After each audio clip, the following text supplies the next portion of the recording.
Halloween, and this is Night of the Living Dead. That's right, we're gonna watch the whole movie, because that's what I always say, you know, when you're reviewing a movie, a lot of times I feel like I can't do justice to it, so just see the movie, and that's what we're doing. This is a very creepy opening scene, and I don't know why, because it's just a car driving down a road. But there's something about the music and just the images, that cross sort of section on the right with the fence. Something about the landscape with the dead trees. It's just the perfect beginning to a horror movie. It's a prelude to something bad. Something bad is going to happen. Cracks on the roads right there. It's not something you can plan, it's just the way it looked. They put down a camera, they filmed it. This was filmed over the year of 1967 and released in October of 1968. And that would make this roughly the 45-year anniversary. And here they are going up the hill. Very ominous with the sign with the bullet holes in it. I equate this to going up on a roller coaster. You know what's coming up. You're about to go down, and the thrills are going to start from here. Now, of course, this is one of the most important public domain films of all time. I'm going to talk a little more about that later, about why it's public domain and what it means for the film. But right now I want to talk about the cemetery. This is Evans City Cemetery in Pennsylvania. I've been there before. It looks a lot different now. A lot of the trees are gone. And one of the reasons, I think I'm going to get off track again. I should be talking about these people. This is Judith O'Day and Russ Striner. A lot of good the extra daylight does us. Russ Striner actually happened to be one of the producers on the film, along with Carl Hardman. If it really bugged you, Johnny, you wouldn't do it. You think I want to blow Sunday on a scene like this? You know, I figure we're either going to have to move Mother out here or move the grave into Pittsburgh.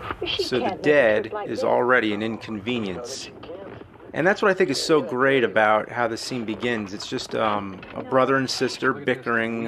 They're at a graveyard to just visit a grave. It's a perfectly ordinary reason to be there. And you think all the horror movies that take place at graveyards, you know, it would be some kind of supernatural reason. The police would be there investigating some person who had their throat torn out by some animal that nobody knows. Oh, listen to the voice on the radio. Back on the air after an interruption due to technical problems. That was the voice of Carl Hardman, and he was the other producer on the film. And that's one thing you'll notice a lot on here is that all these people got together to make the movie. They would all just do whatever they could. So a lot of the people who were behind the camera were in front of the camera as well. Which row is it in? One thing I really love about independent films is look how the camera moves. Somebody's always holding the camera. They're these very,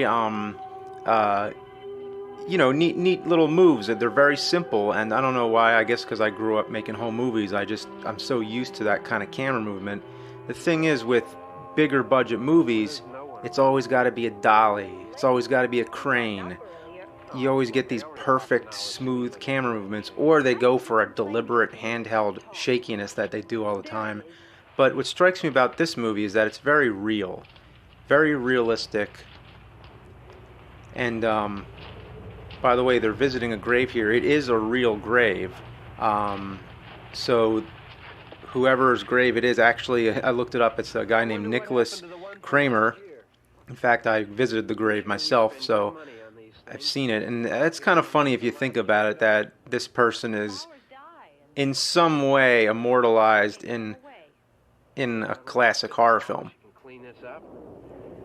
There's a story about how there was a storm that went through the cemetery and it actually uprooted a lot of the corpses, about 200 bodies according to John Russo, who was one of the writers on the film along with George Romero. I never noticed how nerdy he looks. Look at the pens in the pocket and the tie, glasses.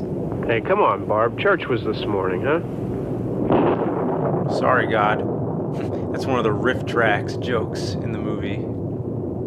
So this is our first zombie, and what I think makes this first zombie attack so effective is how it sets us in reality before the supernatural happens.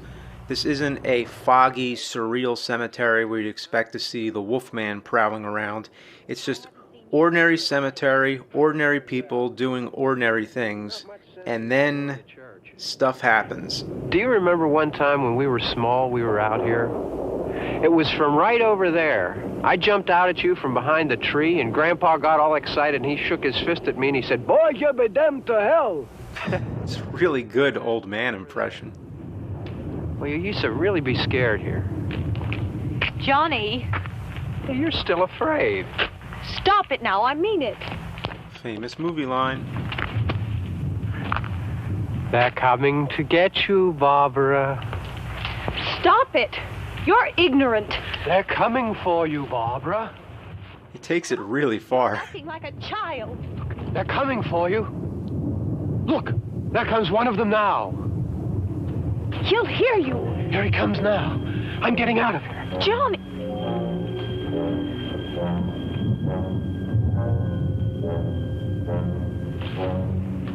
Oh, no! There's a lot of great dark humor going on here. Just the fact that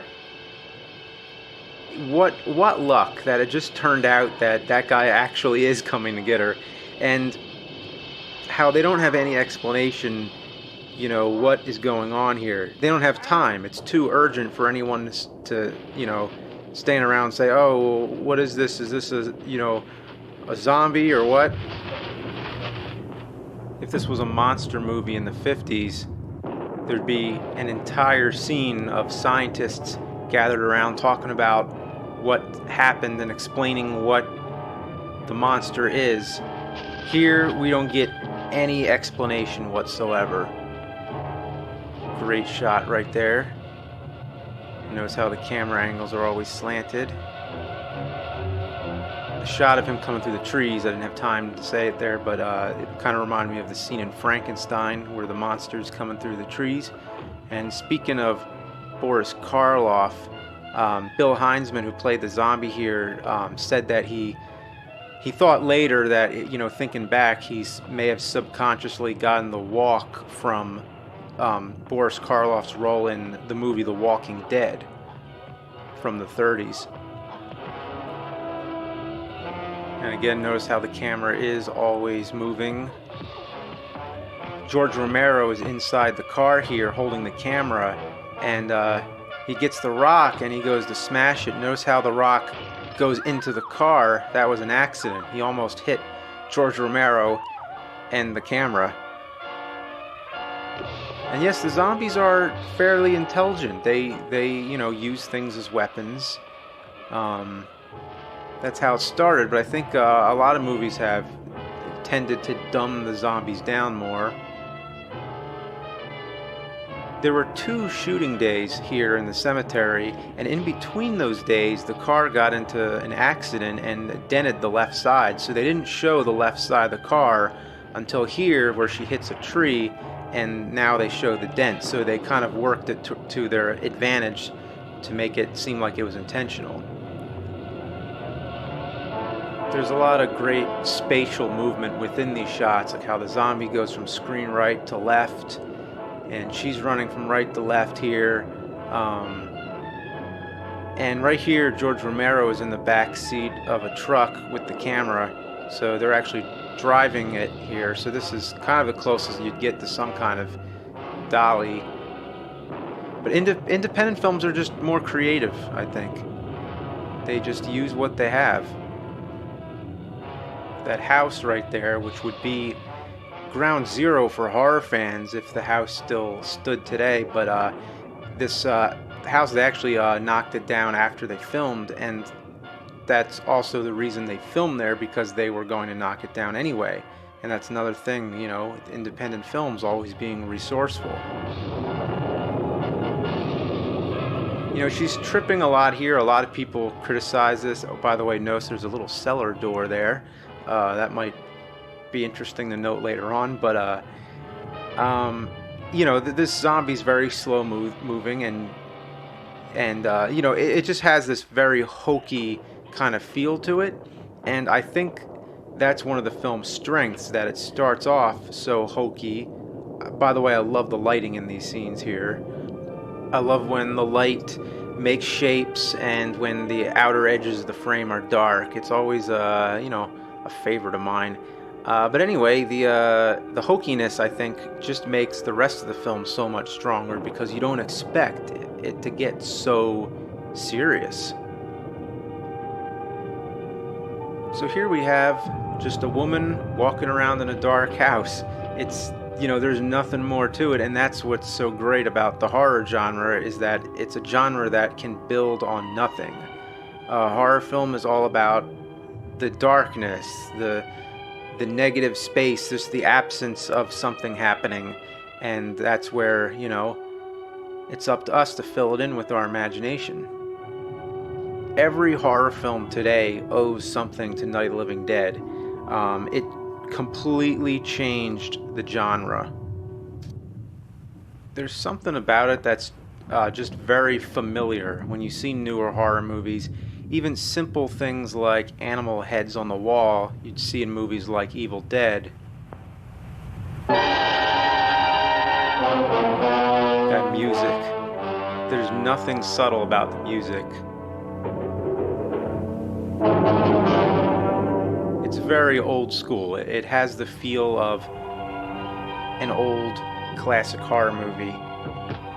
And that's why I think Night of the Living Dead is the last of the classic horror films.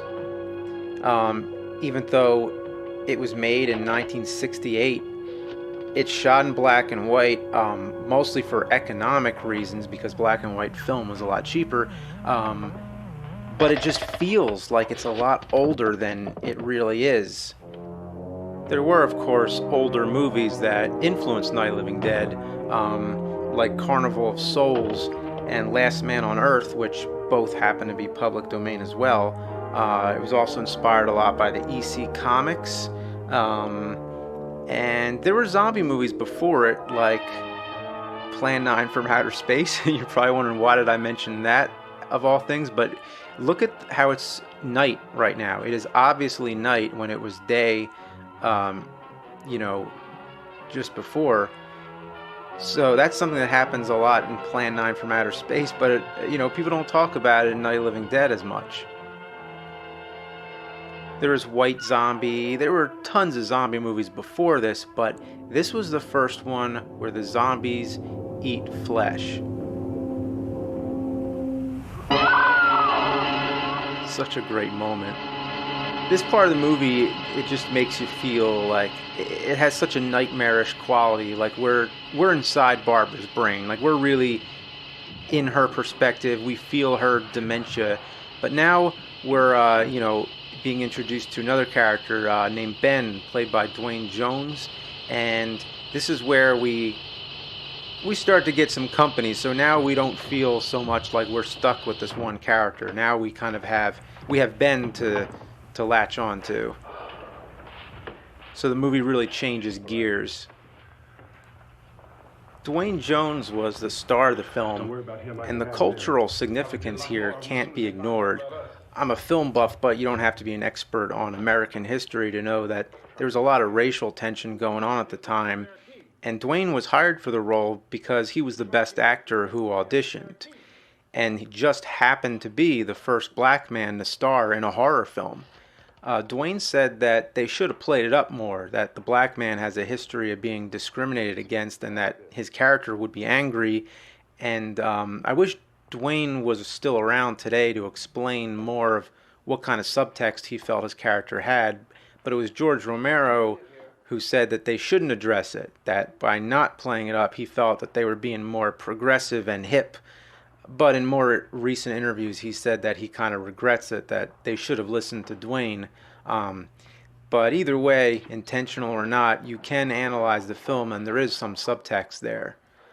Which, you know, even when I saw this as a kid, I wasn't thinking about any of that, but in the back of my head, I took notice to how uncommon it was that usually when you watch all these old horror films, especially the ones from the 30s and 40s, the black man's always the butler or some minor role.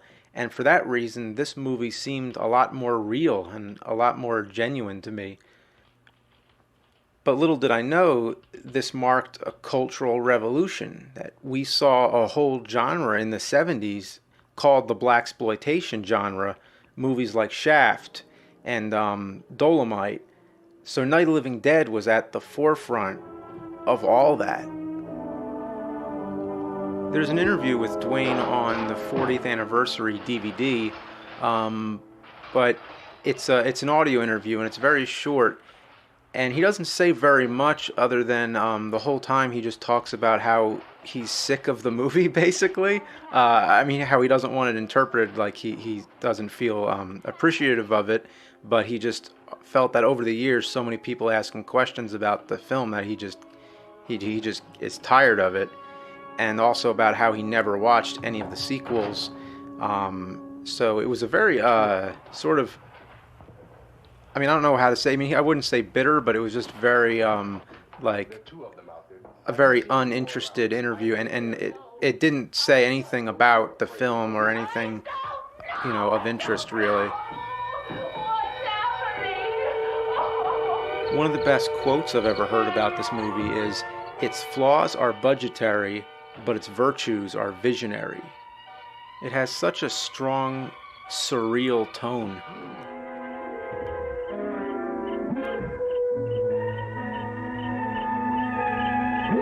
There's something haunting about it. The way Dwayne is killing the zombies, and the audio is slightly out of sync. It's these flaws that somehow make it seem more surreal and effective.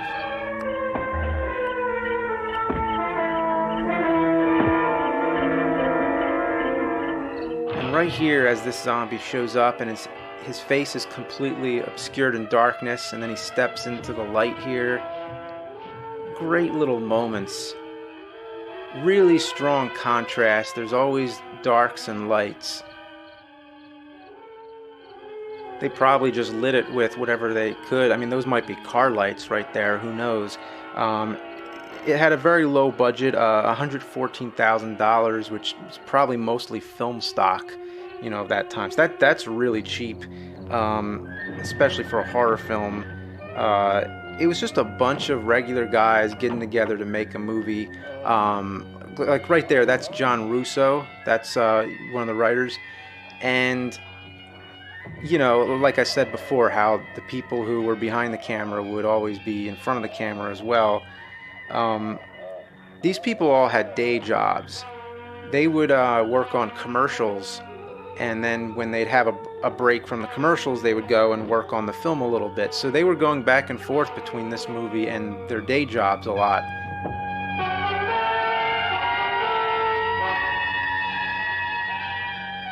And there's a great moment here where as he hits this zombie and he staggers out of the way, only to reveal more. Like, uh-oh, he took out one, but there's a lot more. By the way, this kitchen here is actually the kitchen where they cooked out of and fed the cast and crew. We're in here now. And all the furniture in this house they got from a warehouse that was trying to get rid of it. So they got all that furniture for $50.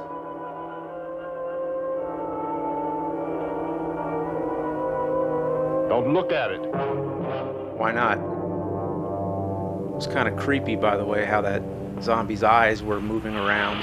Some people might see that as a flaw, as a mistake, but I don't think it was. I think it was just the nerves are still moving, or Barbara is actually sort of seeing it in her mind that she thinks it's still alive. The original title of the film was Night of Anubis, which is the Egyptian god for a mummification and the protector of tombs. But nobody knew that except George Romero, so, because everybody was confused by the title, they changed it to Night of the Flesh Eaters, but then there was another movie called The Flesh Eaters, so it was eventually changed to Night of the Living Dead. But one of the things that happened was, back in those days, for a film to be copyrighted, you had to have the copyright notice on the film somewhere. And most films would have it at the end, but they had it on the title. Now, when they changed the title, they changed out the title card and forgot to put the copyright notice back in. So that's how the film slipped into the public domain, which has in some ways helped the movie because it's public domain. It's so available that you can get it on any of those bargain DVDs. So there's lots and lots of DVDs with, usually with inferior quality. But I do think that the inferior picture quality kind of helps the mood of the film because it makes it look a little more antique. Like what we're watching right now is very contrasty. And I think that makes it scarier to not be able to see into all the shadows and everything. There do exist some better versions that are, digitally remastered. But I think you need to work up to that. I think, the first time I watched this movie, the best thing available was VHS. So the quality that I saw it on first is how I always imagined the movie to be. And as I see it in better quality, I start to always notice something new. So it's kind of like a new way to experience the movie. So I think it's good to start with the shittiest quality there is. Now, even with the best quality versions, there's not a whole lot they can do because the original elements to this film have been lost in a flood. So that sort of adds more to the mystique of it to me, that a lot of this film is lost in a way. This right here, you expect to see Santa Claus come out of the fireplace or something. I mean, that is definitely a shot of a fireplace. And we have a very Sam Raimi-like camera movement right here. And one of the creepiest moments in the film for some reason.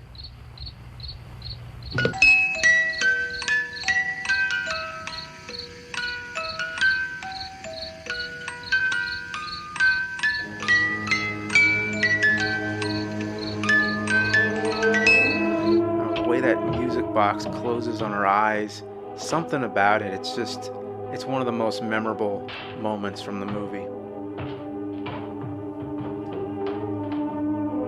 This house has lumber all over the place. Very convenient. The zombies are like a natural disaster.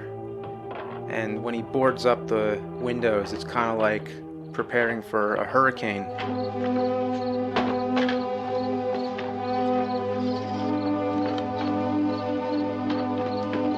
Don't work too hard, Barbara.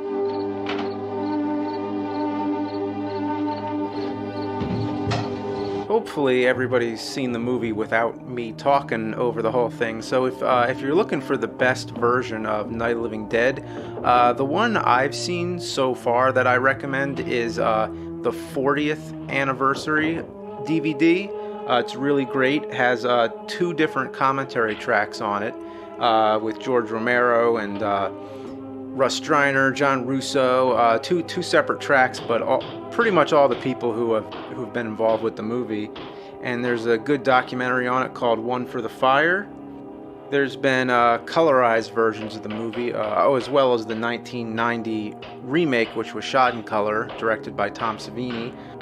But if you're looking for the original in black and white, then the version to avoid is the 30th anniversary edition. Oh boy, I need more time to talk about that. Okay, alright, just give me a minute to compose myself.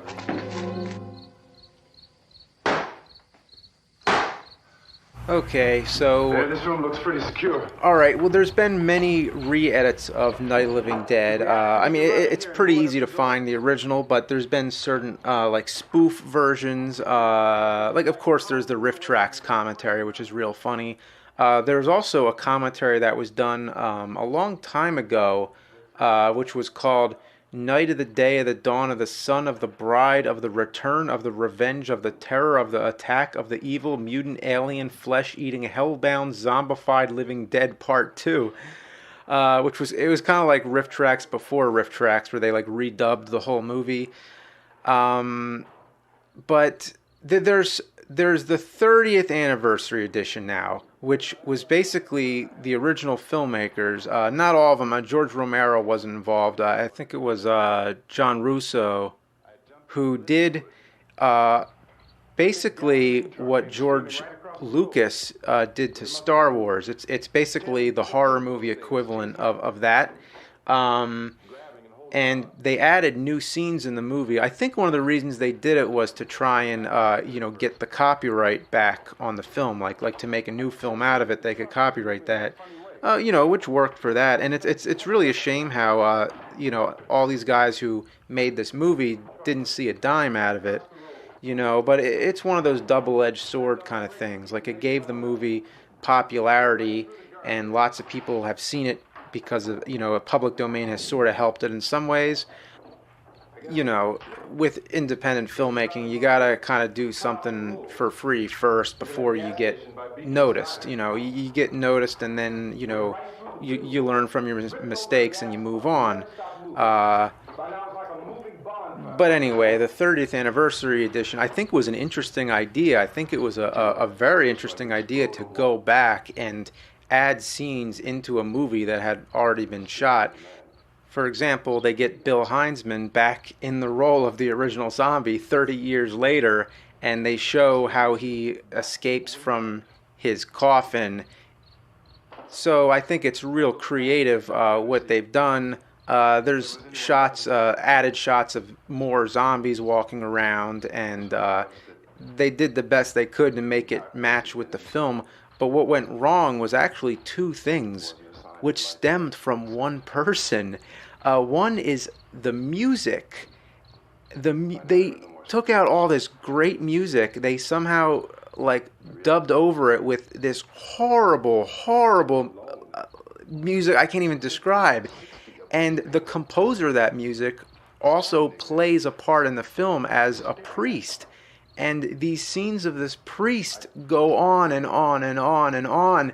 And it's terrible. I mean, it's just like, what were they thinking? Like, it was so bad. I need to get back to the film. Okay, anyway, this scene here, this is where Ben is... Oh, that 30th anniversary edition. I can't get out of my head now. Fuck. Ben. We were riding in the cemetery. Okay, so I missed Ben's story, but Ben was talking about how he got to the house and everything that happened before, which is actually in a comic from Avatar, which is called Night of the Living Dead: The Beginning, which elaborates more on that story. Now Barbara's telling her story. And he said, "Can I have some candy, Barbara?" Like the story about the candy, he kind of said something like that, but it's not consistent, which is fine. I mean, people don't always remember things accurate, so I think it makes sense. It's hot in here. Hot. I don't know what's the point of the jacket there or whatever, but and he said, both of their stories kind of contradict a little bit. Like when Ben is talking about the zombies running after the truck and that the truck was on fire. Usually the zombies are running away from the fire. So certain things aren't correct with the zombie lore or whatever, but the character stories are a little fuzzy, and that makes it kind of interesting. He came slowly, and Johnny kept teasing me and saying, "He's coming to get you, Barbara." And I laughed at him and said, "Johnny, stop it." If there's any scene where, Barbara gets annoying, this is it. Now, if you were sick of Barbara, now you're really sick of her. Why don't you just keep calm? And I looked up, and I said, "Good evening." She didn't say good evening. And he grabbed me. He grabbed me. He grabbed me, and he ripped at me.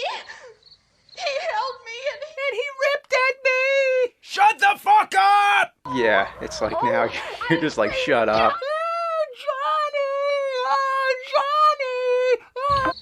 And he wouldn't let me go. He ripped. And then Johnny came and he ran and he fought this man. And I got so afraid. I ran.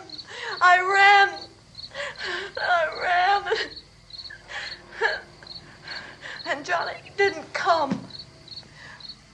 We have to wait for Johnny. He's dead. Maybe we better go out and get him. He's dead. We have to go out and get Johnny. He's out there. Please, don't you hear me? We've got to go out and get him. Please! We have got to go get Johnny! Please help me! Please! Don't you know what's going on out there? This is no Sunday school picnic. Don't you understand? My brother is alone! Your brother is dead. No! My brother is not dead! And this is the moment. Oh! Where the audience cheer. I mean, I think anybody who just... I mean, the reason he hit her here was so that they had a reason to, like, get her out of the movie for a bit. Like, they kind of needed her character to be set aside. But Dwayne, I mean, he felt very uncomfortable about this because, like we said, there was a lot of racial tension going on at the time, and for him to be a black man hitting a white woman on screen at that time, he felt like, he's the one who people are gonna, like, give him some serious shit for. So, but I think I don't know how well the scene went, but I think that anybody who sees it today, it's kind of a funny moment in the film. We always have the radio telling us what's going on, so a lot of the movie is exposition. That we have the characters telling their stories. We have the radio telling us things. Right here, look at this shot. This is a great shot with the boards in the front. All these different, like, geometrics going on. We have the doorway, the vertical lines, and then we have the slanted, lines with the boards, and how Ben is leaning in with that angle. So it's just these great little moments with really cool composition like this. Some say they appear to be in a kind of trance. This movie is all about the fear of what's outside. And in most of these classic horror movies, it's always a fear of what's inside the house. Like in Dracula, don't go to the castle, don't go to the house. What kind of scary stuff might be going on inside that house. But here, the movie is all about the opposite. Unable to determine that any kind of organized investigation. The soundtrack really makes this scene. And emergency ambulances. It was a clever idea to have the radio broadcast playing over this. I mean, think about how boring it would have been if Ben just sat by the radio and listened to it. But no, he's doing stuff while we're hearing the radio. And the music here, even though it's stock music, it's so good. Private citizens to stay in their homes behind locked doors. Do not venture outside for any reason until the nature of this crisis has been determined and until we can advise what course of action to take. Keep listening to radio and TV for any special instructions as this crisis develops. I would love to know where all these music cues came from. I know it came from a library called Capitol High Q, and I would love to know who owns that music today and where could you get all those cues. I mean, if it was old stock music that they sold at the time, like, who has it now, and where could you get that music? And here we go, scaring the zombies with the fire. It all started with Frankenstein. Fire bad. Ladies and gentlemen, we've just received word that What is that, a table up on the window there? Ben is as resourceful as the filmmakers themselves. To convene within the hour. Members of the presidential cabinet will be joined by officials of the FBI and joint chiefs behind closed doors. The White House spokesman... The house is all boarded up pretty good. ...says there will be an official announcement as soon as possible following that meeting. This is the latest dispatch just received... He's a pro at this. With her out of the picture, sure helps. Washington, D.C. now tells us that the emergency presidential If it was conference just him, I think he'd have a better chance at survival. But he's always got to deal with others. Members of his cabinet, the FBI, the joint chiefs of staff, and scientists from NASA within the hour. All radio and TV stations in this part of the country, including the one to which you're listening. Oh, but she's back. bring you this news as it develops. But now she's into her next phase of personality. Stay indoors at all costs. She's gone from normal to hysterical to silent to really hysterical to knocked out, and now into her next personality, which is like silent. Just she sits there for most of the rest of the film. All right, well, the house is pretty secure. I love how he gets a little rest here, smoking a cigarette. He's done this before. It's just another day.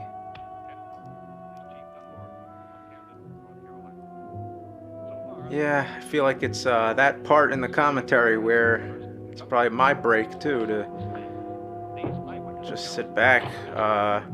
There's not a whole lot to say about this. He's going to get the gun now. You could tell that. I do have to say, doing this on Halloween, I think, is sort of following in the footsteps of Mark Borchardt, who once hosted Night of the Living Dead on live TV on Halloween back in like 2006, I'm gonna say, with Mike Shank. They broadcast it live from Wisconsin, and man, was it funny. They filmed a live made-for-TV horror film, the first ever live horror film on TV, and they had people call in to vote on the characters and all kinds of things, and it was hilarious. If you're a fan of American movie, you have to see it, but good luck finding it. Similar killings have been reported around the Houston and Galveston areas, but nothing like... I found a gun and some bullets out there. It was only late yesterday Oh, and that it first these. became clear we were facing some kind of national emergency. When first reports began filtering in, newsmen and law enforcement agents... Oh, and aren't you nice? You're gonna give me some shoes now. By the way, that window back there, he didn't do a good job boarding up that window. Actually, on one of the commentary tracks on the 40th anniversary DVD, they said that the house was on some kind of slope. So actually, that window to them made sense because the zombies wouldn't be able to reach that window. But for any casual viewer just watching the movie, I mean, it just seems like he missed a spot. Look, I don't know if you're hearing me, but I'm going upstairs now. If anything should try to break in here, I can hear it from up there. I'll be down to take care of it. Everything is all right for now. I'll be back to reinforce the windows and doors later. But you'll be all right for now, okay? I'm not talking to you. Okay. Go fuck yourself. Civil defense officials in Cumberland have told newsmen that murder victims show evidence of having been partially devoured by their murderers. It's shots like these that go back to the real horror movie roots of the silent era, with all the German expressionist films like Cabinet of Dr. Caligari. Just a great shot. Love those shadows. And whatever that mark is on that wall, I mean, what's going on there? The corpse here, you can see her face for a very brief moment there, was played by the young Kyra Shawn, who also plays the child in the film. Consistent reports from witnesses to the effect that people who acted as though they were in a kind of trance were killing and eating their victims prompted authorities to examine the bodies of some of the victims. Medical authorities in Cumberland have concluded that in all cases, the killers are eating the flesh of the people they murdered. Repeating And this again, latest bulletin. there's just the a few radio moments just ago telling from us Cumberland, what we already know, Civil defense authorities have told but men that murder for some reason it works. All these zooms, it just creates a feeling of suspense. victims' bodies shows conclusively that the killers are eating the flesh of the people they kill. Yep, they eat the flesh. And so this incredible story becomes more ghastly with each report. It's difficult to imagine such And a thing these actually were the happening, first but flesh-eating these zombies, reports so we have been that receiving was and passing on to you maybe why they have been verified felt the as need to really is possible in this drive that acute point situation. home. It is happening, and it would appear that no one And now is the safe film from goes this into the next phase. Now we have more characters introduced.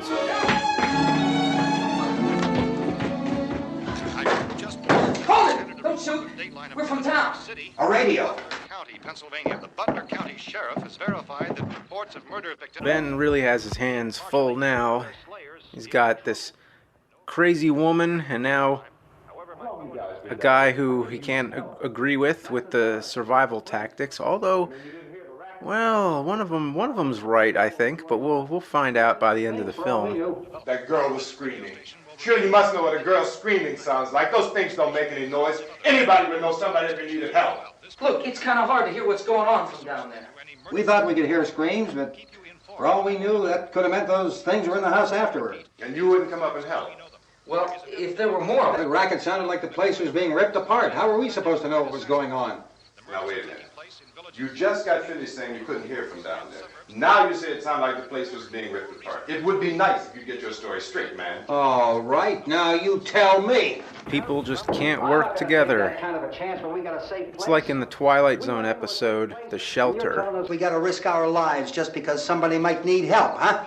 Yeah, something like that. All right, why don't we settle this? Look, mister, we came up. Okay, we're here. Now I suggest we all go back downstairs before any of those things find out we're in here. They can't get in here. You got the whole place boarded up? Yeah, most of it. All but a few spots upstairs. They won't be hard to fix. You're insane. The cellar's the safest place. I'm telling you, they can't get in here. And I'm telling you... This is Carl Hardman, by the way, one of the producers and the voice on the radio at the beginning. Lousy pile of wood. His wife and kids downstairs. The kids hurt. Well, I still think we're better off up here.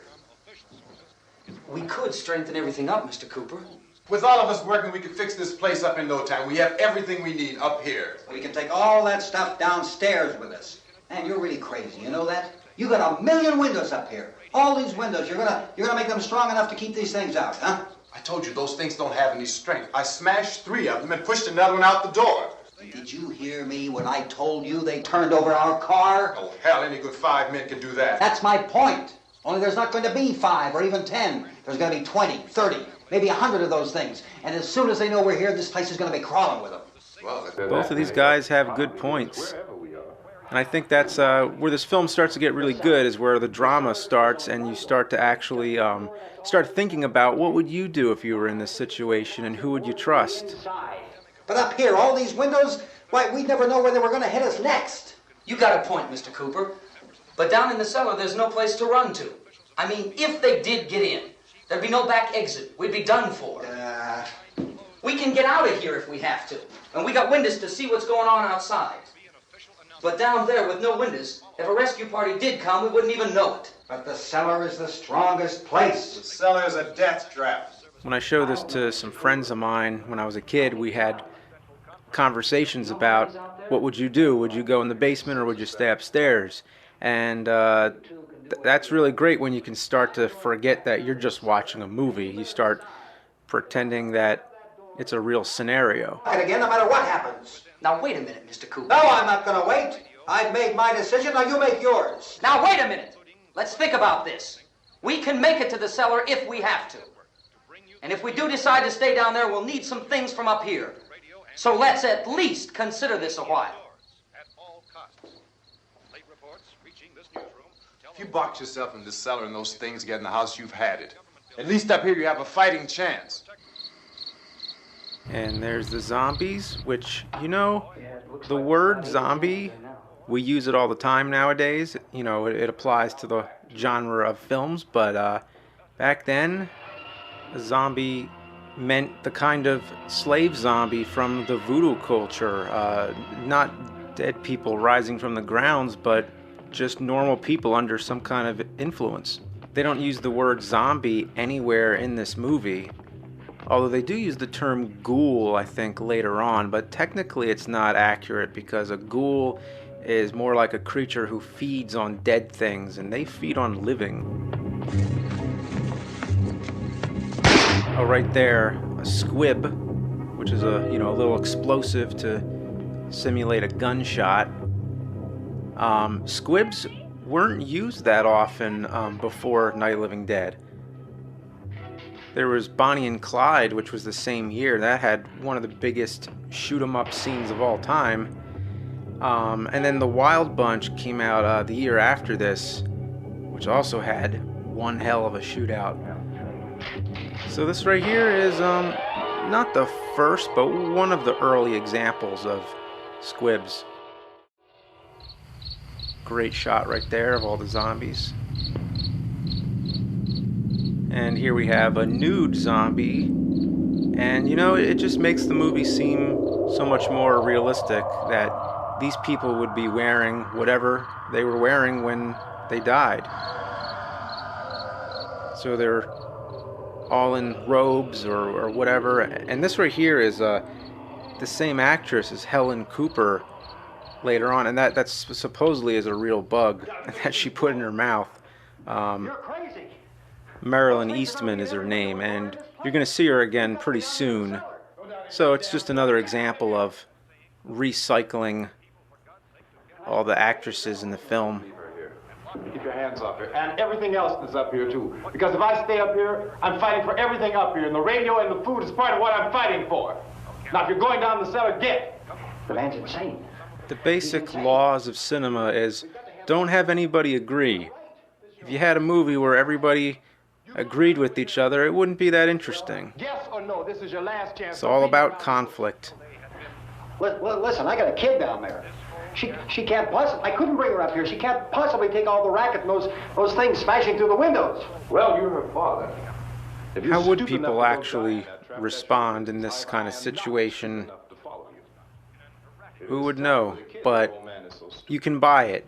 It's done in a very convincing kind of way. And even with a horror movie concept, with the supernatural, this this human drama seems very real. I think for an independent film, it's pretty well acted. Let him go, man. His mind is made up. Just let him go. Wait a minute. Dialogue scenes make independent films much easier to shoot. The more scenes you can have like this, the easier time you're going to get through the production. You're going to let them get hurt, too, huh? It's all right, honey. Go ahead. By not having every shot be an effect shot, you won't screw yourself. Wish I was that smart. So now they're in the basement, and this actually is not the real basement of that house. Mr. Cooper, we'd all be Hey, you never talked to no door before. Hey. Come on, show the basement. I'm trying to talk about the basement, damn it. Well, anyway, Barbara is completely useless, and all these characters are useless. They're all hazards. You have a kid in the basement who, we'll meet real soon, who might rise as a zombie. So everything that's going on here, it's just all these booby traps that are slowly unraveling themselves. So now we're in the basement. This is a separate basement, like I said, because I think the basement in the house was too small. This place here is actually where their production office was. It's located in Pittsburgh. So that doorway that they used wasn't even a real door. They just, faked that. So this same basement is where the original print and all the elements of the film were stored, and this basement flooded and they lost everything. Luckily, we still have the film, but, you know, all the elements are lost.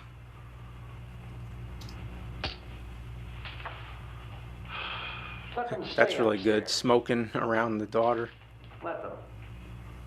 That's actually his real daughter, by the way. We'll see who's right. We'll see when they come begging me to let them in down here. That's important. Helen Cooper there. Marilyn Eastman was actually a pack rat, so I hear, where she used to take home a lot of the props from the film. So she has a lot of that furniture and everything. I'd be interested to know what, you know, is in her collection, like what survived from this movie, because as we know, the whole house was demolished. Radio upstairs. I heard a news bulletin. There's a radio upstairs and you boarded us in down here? I know what I'm doing. What did it say? Nothing. Nothing. They don't know anything yet. But there's mass murder everywhere, and people are supposed to look for a safe place to hide. Take the boards off that door. We are staying down here, Helen. They really do play it up that Mr. Cooper is wrong. He's the one who's, you know, got the bad plans and, you know, threatening to put everyone else in danger. And, you know, we'll see. We'll see who's right. There's a really funny jump cut coming up that is in every version of the film. They wanted to cut down a lot of these talky bits. They thought that, you know, they talk for too long. So they just made a cut. They made a cut to the scene. And now the rest of that scene is lost forever. But here it comes.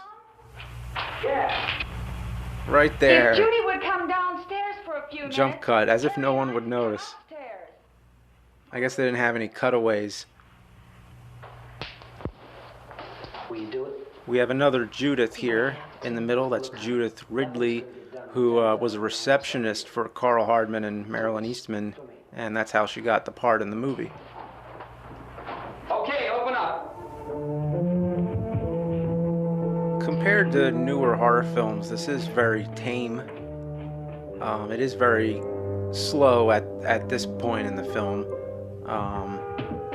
I watched it with some friends when I was younger, and a lot of my friends were complaining about how slow it was, and Take good care of her, Helen. you know, where's the zombies? What's going on right now? They're just in a basement and talking, bullshitting around. But the first time I saw it all by myself, it had an effect on me. I was nervous the whole time as to what was going to happen, and I feel like that was it was a perfect time to see it. Like, I just saw it at the right time.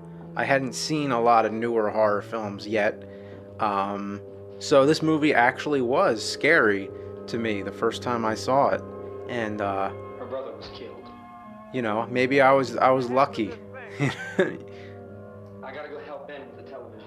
Leonard Maltin's review said something like, "Do not watch Night of the Living Dead alone.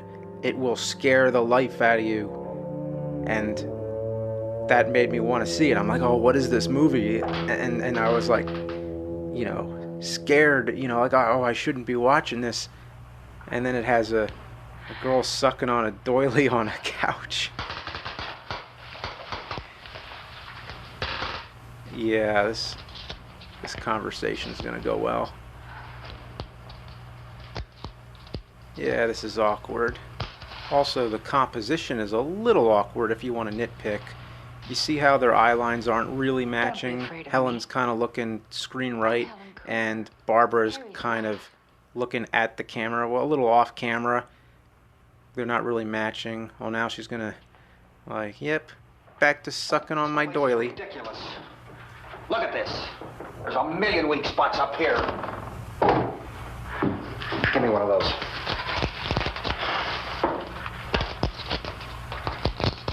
Her brother was killed. Yeah, sucks for her. And they talk about these windows. I can't see a damn thing. There could be 15 million of those things out there. That's how much good these windows are.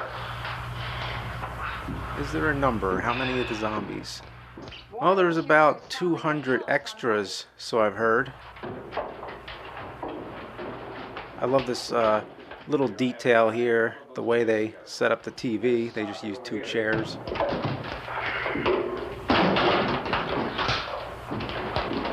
You better watch this and try to understand what's going on. She doesn't understand anything. I don't want anyone's life on my hands. Is there anything I can do to help? I don't want to hear any more from you, mister. If you stay up here, you take orders from me.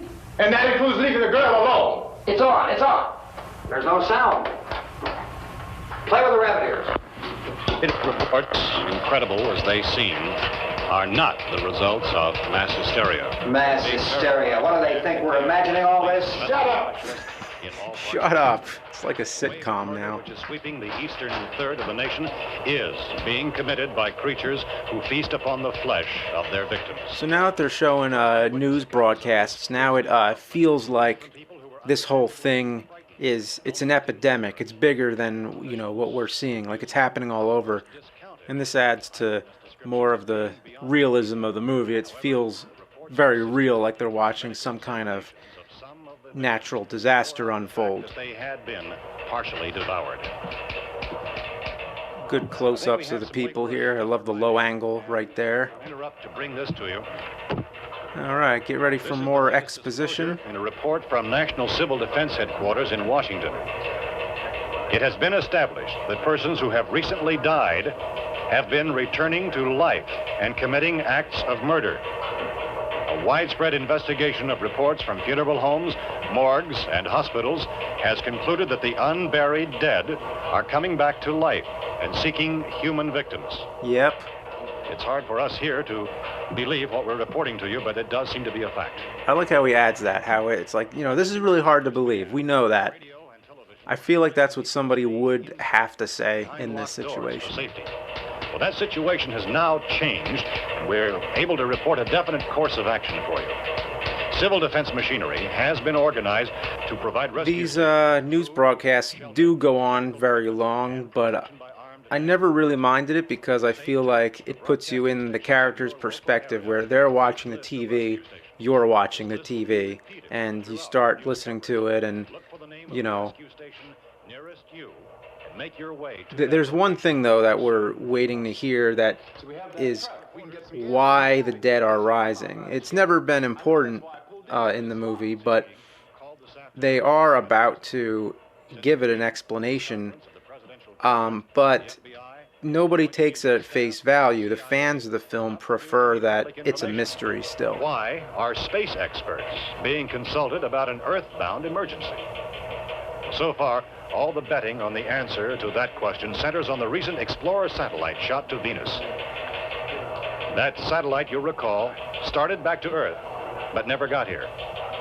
That's the space vehicle which orbited Venus and then was purposely destroyed by NASA when scientists discovered it was carrying a mysterious high-level radiation with it. Could that radiation be somehow responsible for the wholesale murders we're now suffering? Yep, radiation. That's what every monster of the 50s was caused by. How are you going to get over to that pump? Look! And that is George Romero on the left with the microphone. Yes, that was the subject of the meeting. You feel there is a connection between this and the phenomenon? Yes, I used to take this at face value. When I was a kid, I just thought, okay, well, radiation, whatever. You know, that's what caused the zombies. Well, just a minute. But whenever people talk about this movie, everybody seems to have the consensus that it's not explained. And that's true. It's not. They don't say it's definite. Our military at this time, gentlemen. I must disagree with these gentlemen presently until this is irrefutably proved. See, it's not proved. That can be done. We'll have to hurry for our next meeting. Professor, you feel that there is a definite connection between And there's the Capitol building right there, so they are in Washington, D.C. This is where they filmed it, and they didn't get any permit whatsoever. They just went ahead and did it. That guy at the car right there, that's John Russo again. That's his second time in the film. You can see him opening the door there. And notice how this entire thing has been one take. No cuts. Perhaps there will report. A more full report. Will you close the window? We are doing everything possible to solve the problem. Could have been a lot shorter, but you know, it gives the movie that raw documentary feel, which really works for it. He said the rescue stations have doctors and medical supplies. If we could get Karen there, we could get help for her. Bono is one of the world's foremost authorities on space science and technology. Willard. I saw a sign that said Willard. Any moment. It's only about 17 miles from here. You know this area. You from around? Get ready for more backstory. Around here. We were on our way up to the lake to go swimming, and Judy had a radio, and we heard the first reports about this. So we knew the old house was here, and we came in and This is found the lady Keith upstairs Wayne, dead. and this is his only movie. He was also a singer and a chiropractor. And that's one of the things I think makes this movie a little more special, is that these are all, you know, unknown actors, I guess you'd call them. They were, you know, it was an independent film. They used unknown actors, but a lot of them didn't go on to act in other things, you know. So to me, that just makes it more special, that I know Keith Wayne as the guy in Night of the Living Dead, and that's it. So it makes the characters seem more like real people to me, because I haven't seen them in anything else. There's no recognition. Look, you go down there and tell Judy. Yeah, you tell Judy to come up here and you stay with the kid, all right? In the cold room at the university, we had a cadaver from which all 4 limbs had been amputated. Sometime early this morning, it opened its eyes and began to move its trunk. It was dead, but it opened its eyes and tried to move. Already in those scenes where they're talking about, you know, the cadaver at the university waking up and all that kind of stuff, it's already setting it's sowing the seeds for more zombie films, because you know, all the other zombie films will start elaborating on this idea. The body should be disposed of at once, preferably by cremation. Cremation didn't work in Return of the Living Dead. That was in 1985. That's one of the best zombie films ever. That one took the unique concept of the zombies not being able to be killed with a bullet to the head. Soak them with gasoline and burn them. Or burning them, as he's saying. We'll have to forego the dubious comfort. And that movie was also based on a story by Russ Streiner. Here's a bad cut right there. That's kind of awkward.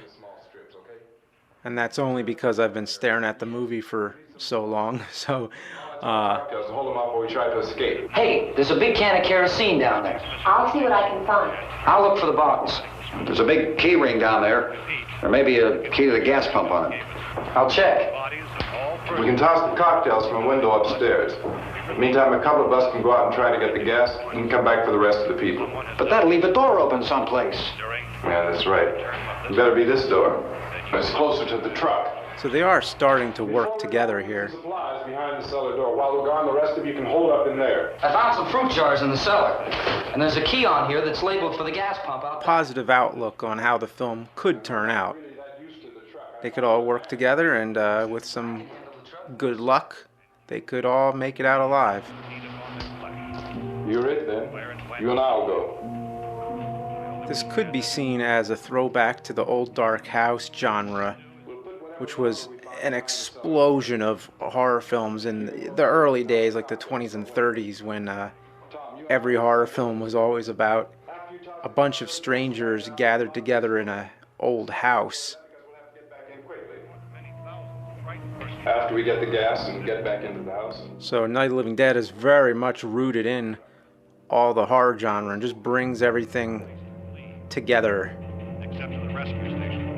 and makes it something fresh and new, puts its own twist on it. Many more such rescue stations. So now we have one last peaceful scene. You always have a smile for me. The calm before the storm. All the time. How many do you have done? Come on, honey, we gotta move. Tom, are you sure about the phone? The phone is dead out. All you get is a recorded message. If I could only call the folks. They're going to be so worried about us. Everything will be all right. As soon as we get to Willard, we'll call them. They might even be there. I know. This is one of those scenes you could say is very slow. It slows things down, but it's useful because you understand that these people really do care, that they really do want to get out of this alive.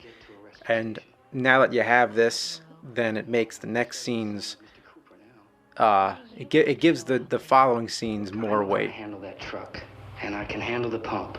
Ben doesn't know anything about that stuff. But we're safe in here. For how long, honey? We're safe now. But there's going to be more and more of those things. I know all that. I think all the sequels have their own strengths, like Dawn of the Dead and Day of the Dead, and a lot of ways those movies are superior, but one of the things that's most superior about this one that I think is that the whole movie is tense. They don't have any breaks, really, because in Dawn of the Dead, there's a time when they're trapped in the shopping mall. They're not really trapped. They're hiding out in there, and they're content. They're fine with where they are. They're safe. But in this movie, the whole time, all they talk about is sooner or later they're going to need to get out of this house. So the whole movie is just preparing to make, that great escape. So get prepared because all hell's going to break loose now. Get ready for the conclusion of Night of the Living Dead.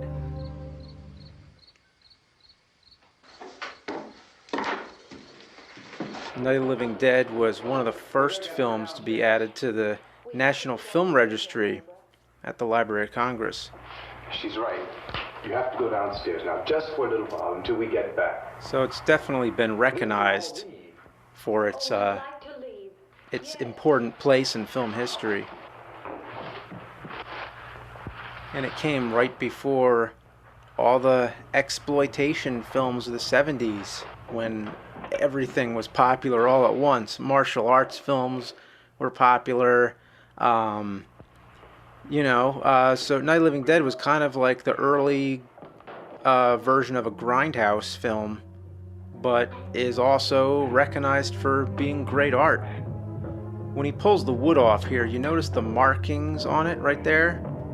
That's so when they filmed out of order, they could remember where all the wood belonged on the door for continuity. Right here we have an eye line that's a little wrong. Again, they're both looking screen left, so it doesn't really match up.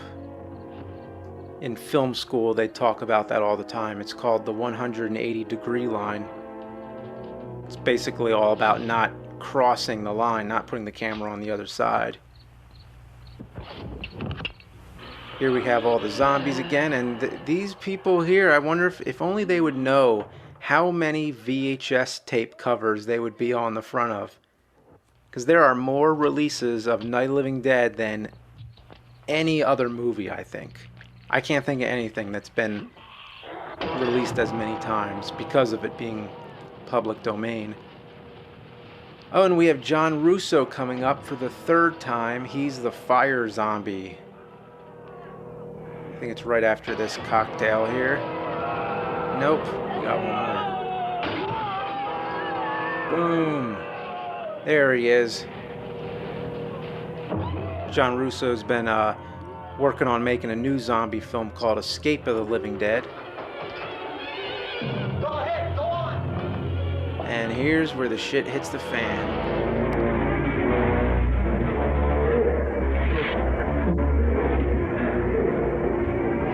I had a film instructor who showed this scene of the movie and commented on the editing, how tightly edited all this is.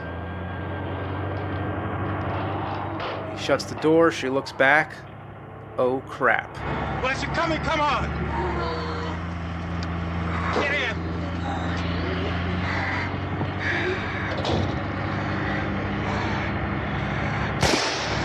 Like a lot of these zombies that you see only from the back.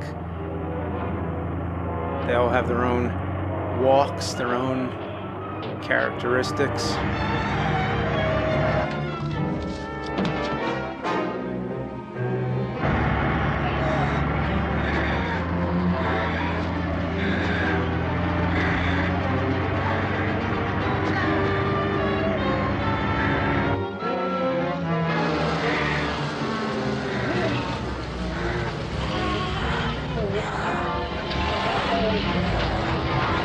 Notice a lot of these scenes here, they shot day for night.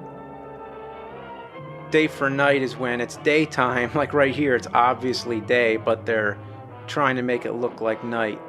And that one they didn't do very well, but there are some that came out all right.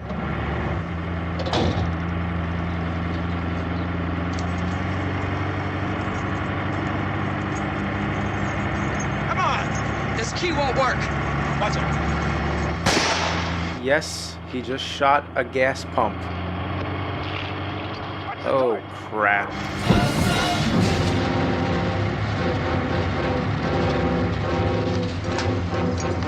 You gotta get away from the pump.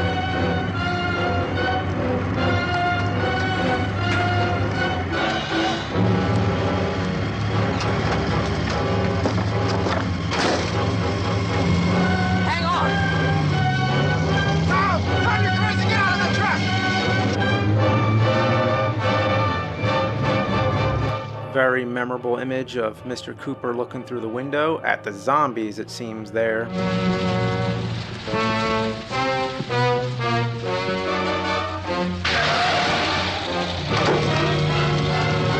get out of here. Come on, come on. My jacket's gone. Damn jacket.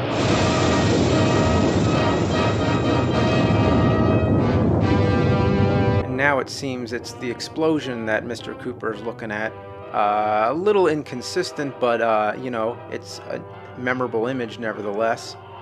Shirtless zombie in the middle, shirtless zombie on the right.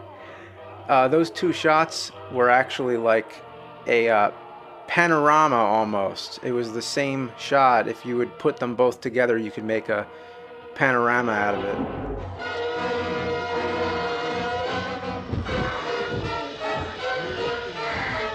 All the classic monsters, frightened by torches.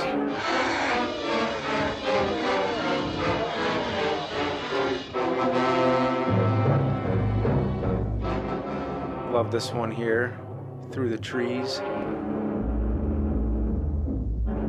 At certain times all you can see is the light of his torch.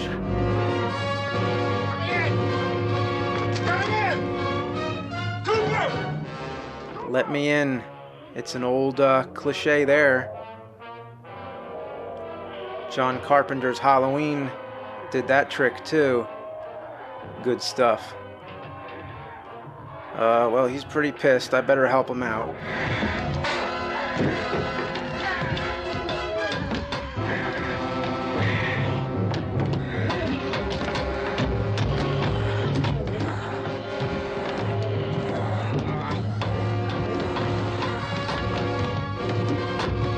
So this is one of the more senseless things that Ben does here, where he just starts punching Mr. Cooper, which makes you know, the audiences laugh and cheer because they hated the character.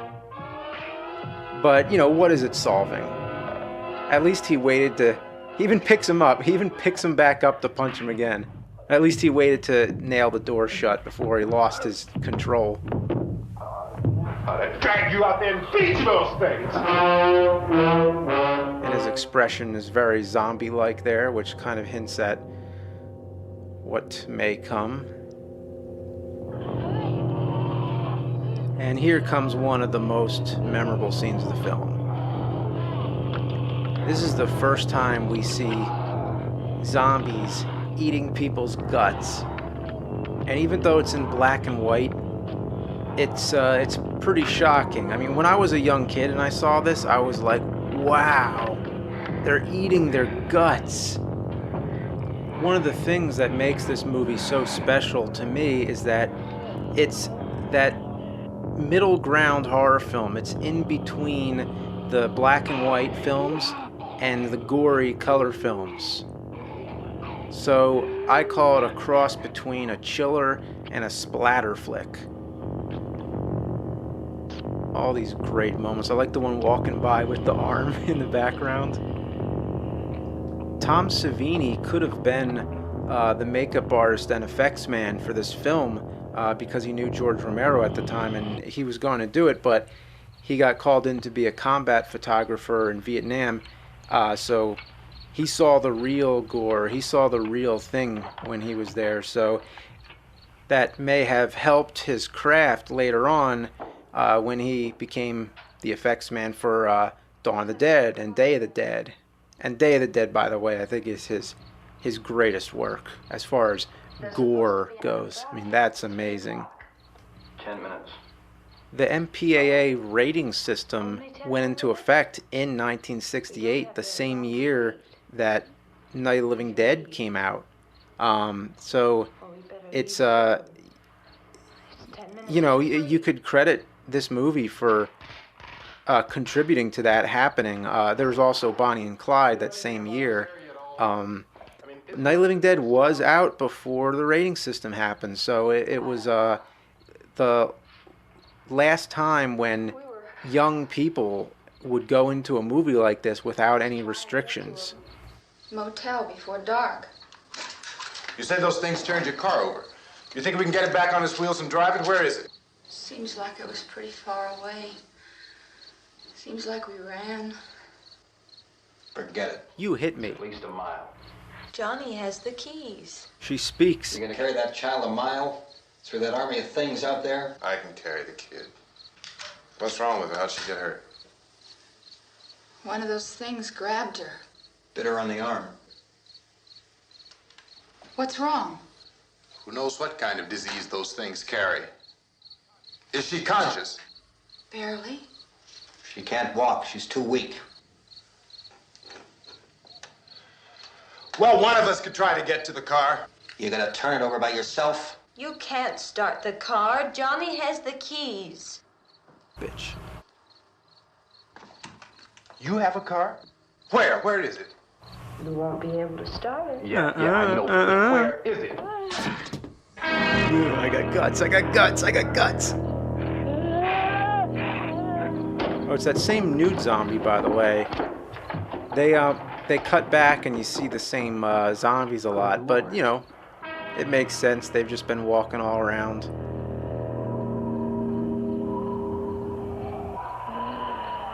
And now we come to more news broadcasts. And it may seem excessive, but there is one little thing that they tell people here is when they say that the radiation is causing people to keep coming back. So long as this situation remains, government spokesmen warn that dead bodies will continue to be transformed into the flesh-eating ghouls. And notice right when they said that dead bodies will be, continue to be transformed, the close-up was on Mr. Cooper. A very conscious editing decision, I think. A search and destroy operation against the ghouls.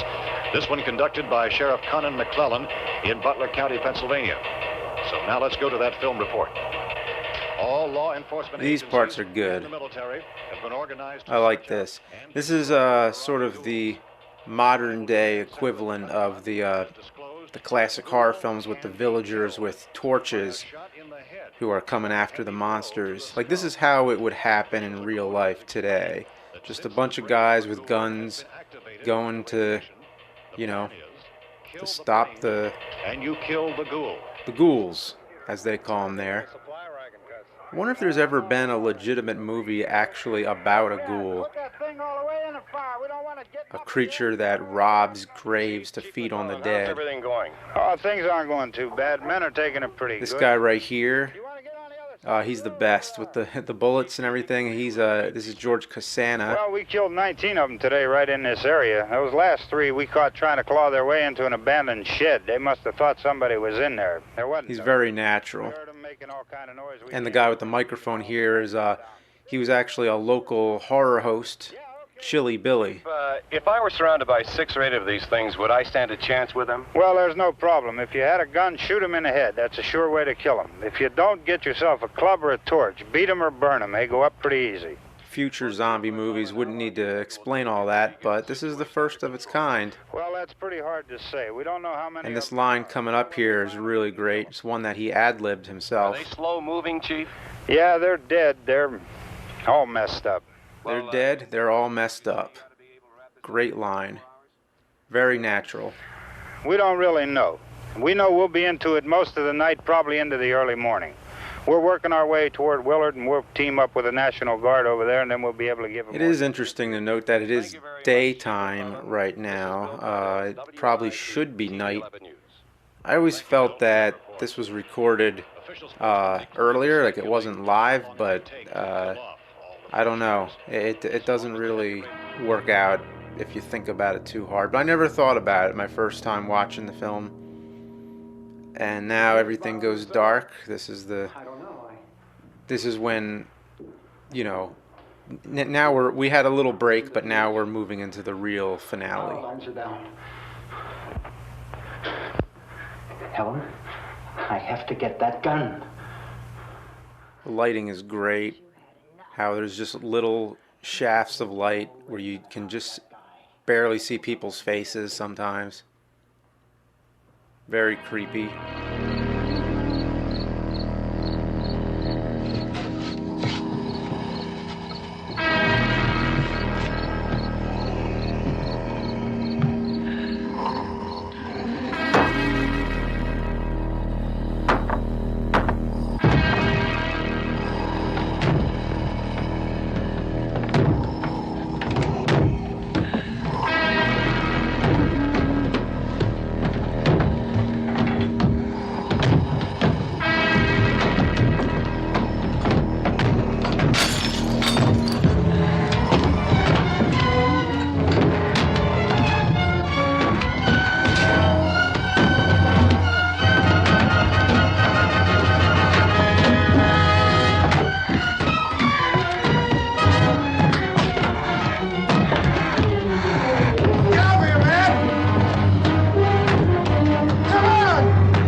Very well edited, this whole sequence.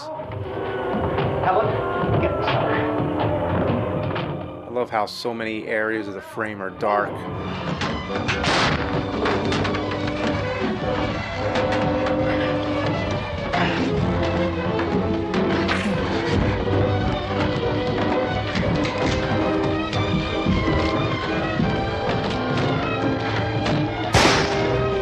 When I saw this for the first time, I couldn't believe he shot him.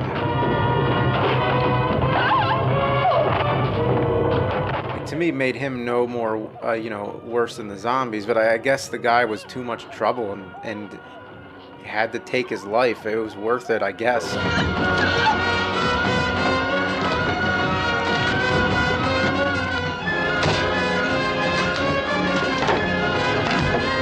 Love how he's silhouette there. He is turning into one of the ghouls. And the first time I saw this, I thought he was going to eat the daughter. I thought, oh God, that's real grotesque. A father who's going to eat his own daughter.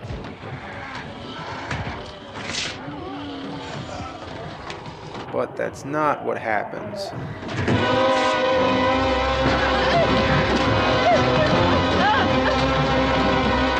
And here comes Bill Heinzman. Here he is.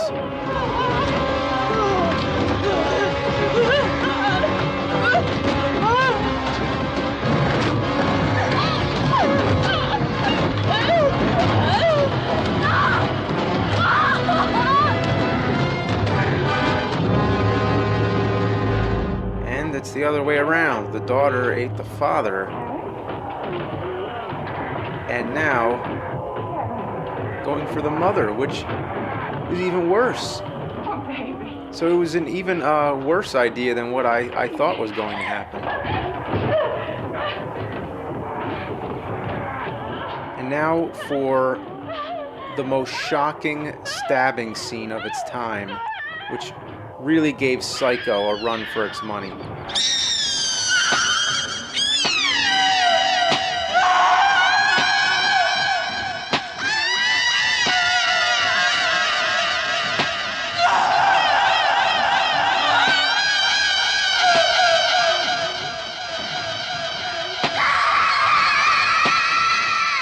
The blood was chocolate syrup, which was the same thing they did on Psycho. But what a disturbing scene. I mean, we have a daughter who's stabbing her mother to death, but there's something about the whole scene that makes it so disturbing, is that it's the soundtrack with that effect they do on her scream, and all the images, and there's Johnny Rostriner is back.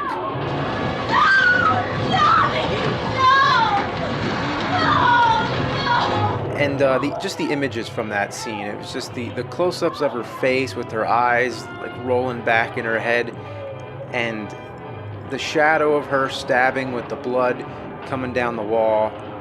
What an amazing scene.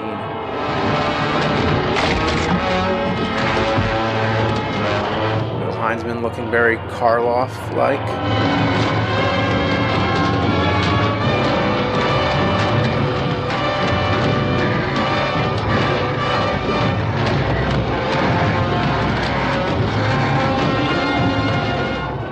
All that arguing, and who was right? Mr. Cooper. They should have all just gone down the basement in the first place.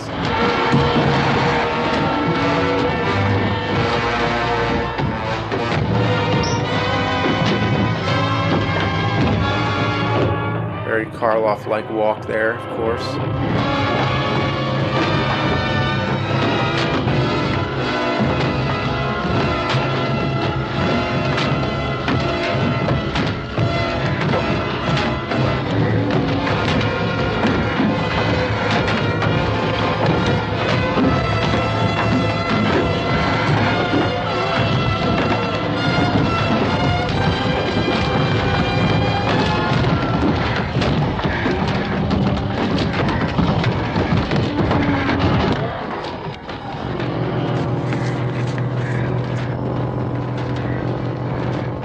Music is so good.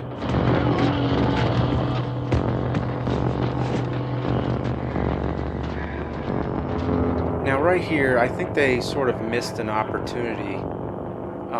Wouldn't this be a little bit scarier if he came down and he didn't see the bodies anywhere? That they had got up and were lurking in the basement somewhere. But no, they just rise and he shoots them right away. I think they could have milked the scene more, but with everything the movie's given us so far, I think we can forgive it. Great image there of her laying with the spade in her, the eyes opening up.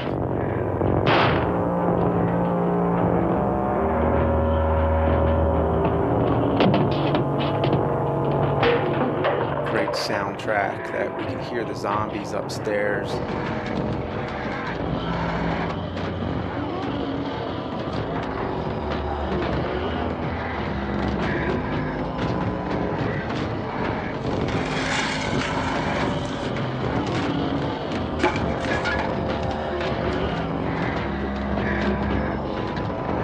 There's nothing scarier than that feeling of being trapped.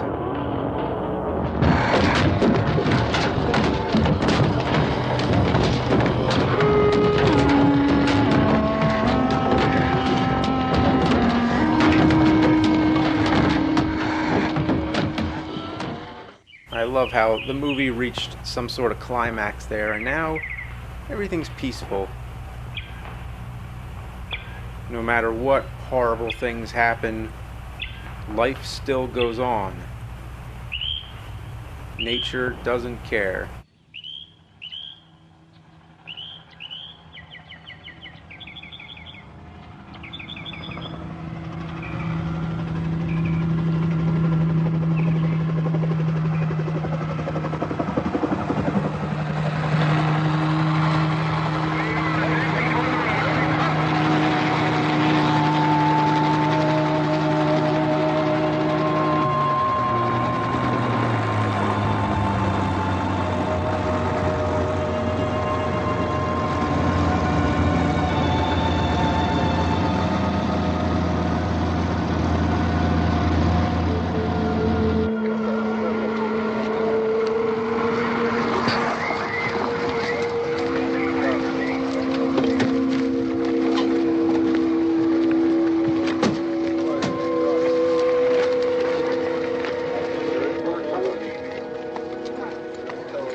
Vince, Al.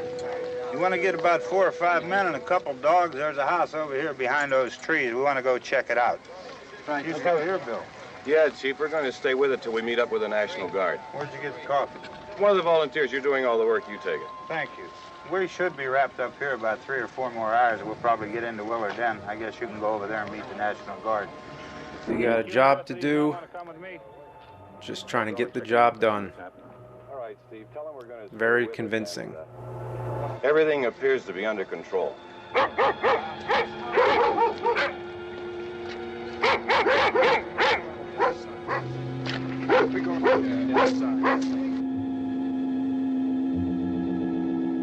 Monster movies always end with the monster being defeated. It always seems like there's a light at the end of the tunnel. But here, it's kind of... It falls somewhere in the middle. That it seems they have the situation under control, but everybody who we've seen is dead except for Ben.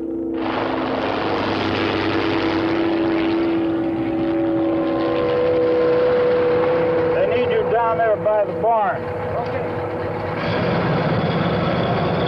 Some of these guys can follow the wagon down. I only need a few men to check out the house. Somebody had a cookout here, Vince. Yeah, sure looks like it, Cop. Yep, they're dead. Hardly even matters, does it? They just take one look at the truck and it's like, yep, moving on. Okay, come over. A group of police and the other cops. They're taking down the zombies, saving the day, but there's still something very somber about it. But on the other hand, I think they really nailed the scene in Dawn of the Dead when they're listening to music and they're sort of like partying when they're killing the zombies. So it's a very different kind of feel. Steve, you want to get out in that field and build me a bonfire? So as I've mentioned before, some people have said there is some racial subtext going on in the movie, but they weren't aware when they were making the film. They weren't trying to make a statement, but it comes off as like these are the evil rednecks and they're coming to, you know, discriminate against people they don't like. I heard a noise.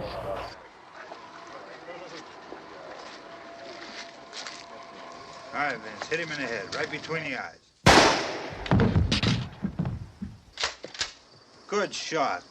Okay, he's dead. Let's go get him. That's another one for the fire. First time I saw this, I was completely shocked that they killed this guy off after all this hard work trying to survive.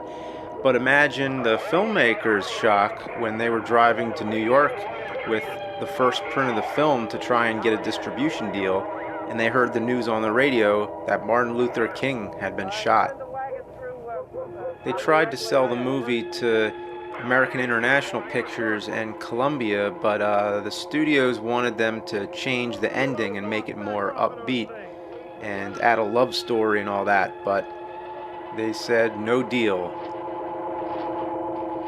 These men are like the Grim Reapers, taking him to his death. Bill Heinzman's name is spelled wrong in there. There's no E. This is a very creepy sequence. All these still images work really well.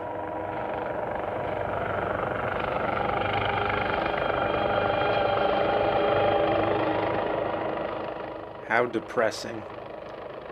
It really had balls to end the movie like this. Not just that he died, but that they didn't even know. They didn't even know they made a mistake. Or as some people have analyzed, that they discriminated, they didn't even check. And I like here how we see the original zombie laying next to him. Come ahead with the motorcycle, please. Let's go, Master. That's the way. Russ Streiner said, "We made the film, but the people who watched it made it a classic."